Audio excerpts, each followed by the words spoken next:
Hello everyone, welcome to Art 202, Art Appreciation. I'm really excited to have all of you. This is one of my favorite classes to teach. It's a class that I developed. So before we get into the whole class, let me give you a little intro about who I am.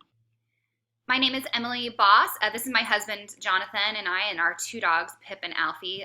This one is much bigger now. This was a picture from last year when she was still a little puppy. We live out in Nashville, Tennessee. I was born and raised in Orange County.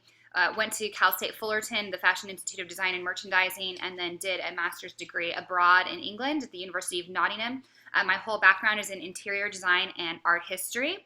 So my specialty is modern and contemporary art. But I've been teaching for Cal Baptist for over 4 years now. I've developed the 3 visual arts classes that are taught in the OPS program. So the basic drawing, this art appreciation, and the contemporary visual arts and culture class. Really love teaching. It's been a passion of mine. I do miss being in the classroom. I used to teach at Cal State Fullerton as well. There I taught writing for the visual arts and modern art and art appreciation there, but I do miss being in the classroom, but we love being out here in Nashville, so do keep that in mind that when you're communicating with me that I am 2 hours ahead of you. I'm in Central Time, so if you send me an email at 8 o'clock your time, keep in mind that it's 10 o'clock my time. So that's just a very brief introduction to who I am, to put a face with the voice and the name. So let's go ahead and jump into the class. So this is what Blackboard looks like if you're new to the online program. Make sure that you take some time to explore Blackboard. Let's go ahead and look at the syllabus. I'm going to try and keep this relatively quick. We are Art Appreciation. This is the summer session. We're an 8-week class. You can go ahead and read through all the online learning, all that good stuff. This is my contact information. This is my personal phone number, so please just use it with discretion. Again, remember that I'm 2 hours ahead.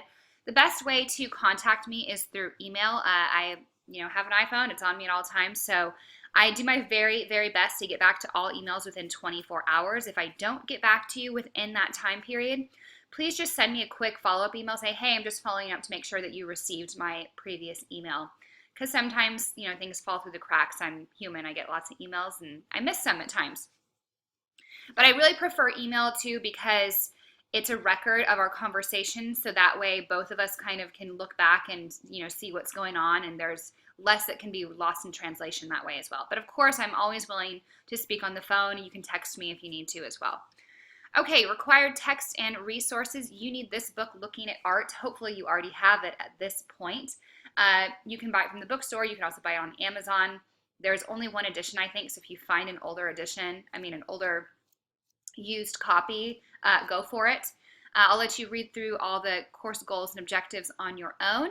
It's going to go over assignment overviews. Basically, we're going to have reflections, which are journals and discussion boards, and those are going to be really opinion-based. You're going to be reflecting on some of the material that we go over. You're going to have some projects, which are going to be more analytical and also more formal. So these are going to help you to learn how to use all the vocabulary that we're going to be learning about art. So I'll let you read through those. There's a formal analysis paper, a really cool project called Out of Context that tends to be a lot of fun. We're going to watch a really interesting film called Why Beauty Matters. We're going to be doing collages. We're also going to be doing self-portraits. And then there's Artist of the Week presentations that will be each week. Sometimes these will have questions that go along with them. Sometimes they won't. But it'll always be clear if they do or don't. And then you have a brief quiz every week that's going to cover lecture reading materials, just to make sure that you're getting this information. There's no written portion on these quizzes. They're all multiple choice. So they're just quick ones to kind of assess where everyone's at. Your capstone project for this class is a museum review, which means you do have to get out from behind your computer and out into the world, go to a museum. If I were you, I would start planning that now. Don't wait till week 8 and then tell me you don't have time to go to a museum, because I'll tell you, I told you week 1, you got 8 weeks to plan a trip to a museum. Take your family. You're in Southern California. You've got lots of good options. You can go ahead and go into week 8 and look at that project and look at the options I give you. And if there's something that's not on there that you'd like to go see, then just send me an email and we can talk about it. So just, heads up, be planning for that now. Okay, it's going to go over point distribution, how we break up the points for the class. Our classes are out of 1,000 points. If ever, assignments change or I cancel something, that could change slightly, but this is, what we usually work with. We do plus minus grading, so that makes a difference. I will tell you that if I have students who are participating a lot, turning in all their work, and they're right on that cusp, they're less than a percentage point away from, say, an A minus, and if you've got an 89.2% and you've been really participating, I'm most likely going to bump you up to that A minus. So that plus minus grading system can be, a good thing if you really, let it be. Okay, it's going to go over the course schedule. Everything is due on Sunday nights at midnight. Our classes start on a Monday and on a Sunday of the week. So Monday is day 1, Sunday is day 7. All your work due Sunday nights, 11:59 p.m., okay? The only time that is going to change is when we get to week 8, where your work is due on Friday of that week. So keep that in mind as well when you're doing that capstone project, that you don't have that final weekend, to go to a museum and rush through this project. So the reason is that these ops classes, the online professional studies classes, we end on a Sunday night at midnight, and then that next Monday after that week ends at 4 p.m., we as instructors submit your final grade. So if I gave you till midnight that night and then I'd have less than 24 hours to grade your final projects, that would be no good. So I give myself that weekend to make sure I have the time to really read, absorb what you've written. You work hard. I want to make sure that I reward that with appropriate amount of attention and detail in your grading. So just keep that in mind, that that's the only week that it is different. Other than that, everything is due Sunday nights at midnight. Okay, there's going to be a section on professionalism about, your writing styles, all that good stuff, regular effective contact. I do my very best to get small assignments graded within the first couple days. Usually Mondays or Tuesdays are my grading day in my work schedule.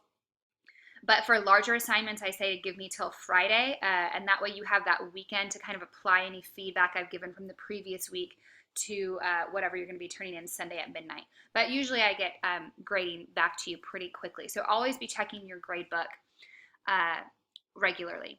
Late assignments, this is important.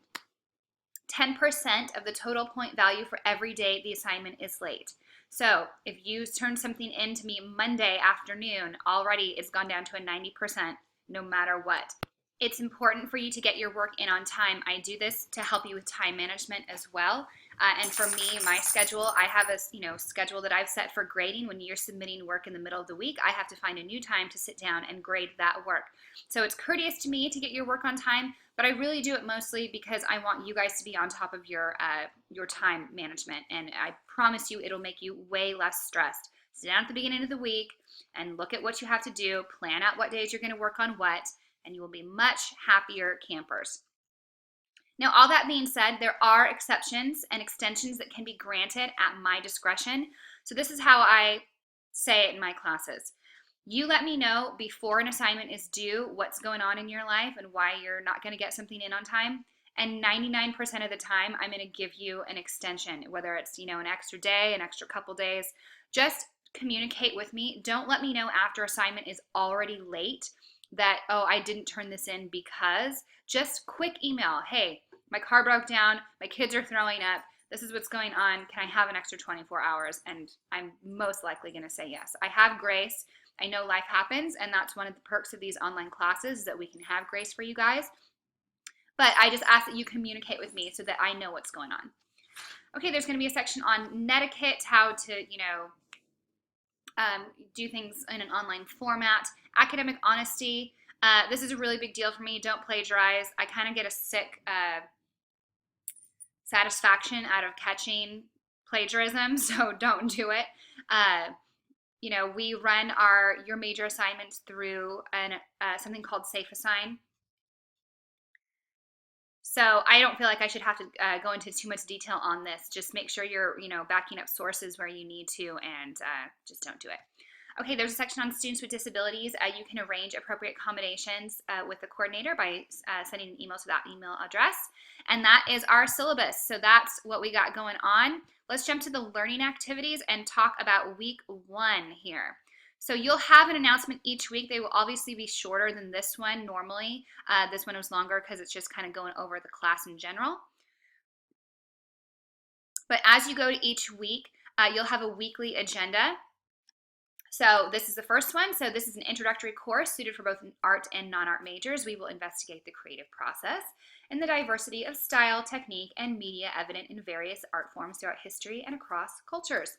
Be prepared to think critically. Art is not just, I like that, it's pretty.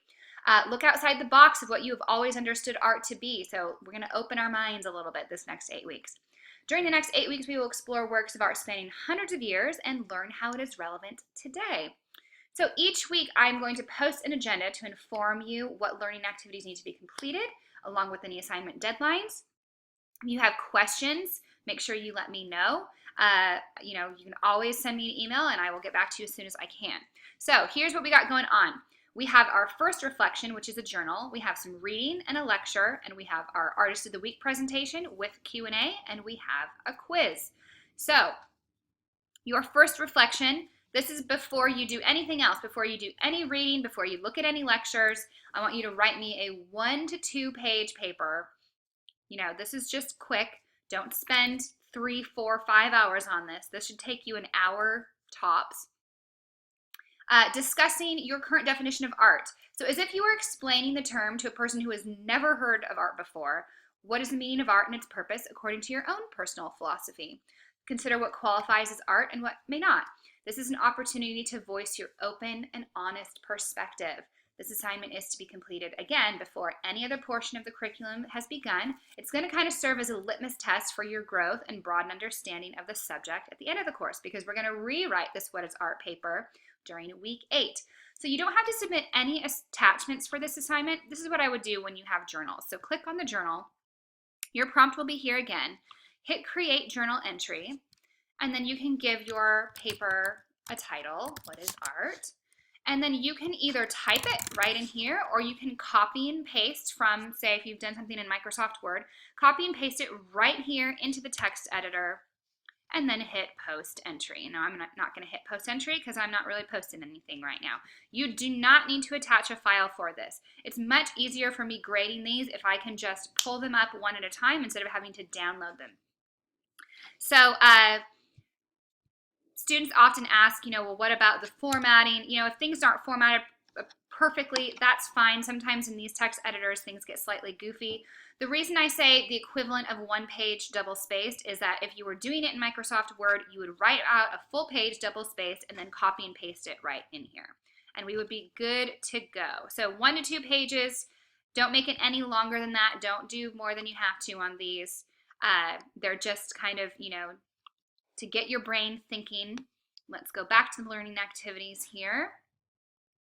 Back to week 1 and move on. Okay, so that is our reflection. So here is your reading, lecture, and quiz. It's all kind of encapsulated in one item here. So you want to read in your Looking at Art chapters 1 and 2. So it's the appeal of art, the aims of art. We're going to read this whole book, and don't freak out and think, oh my gosh, that's so much reading. It's a pretty quick read. It's lots of pictures and big font. So, but we're going to read pretty much the whole thing, I believe.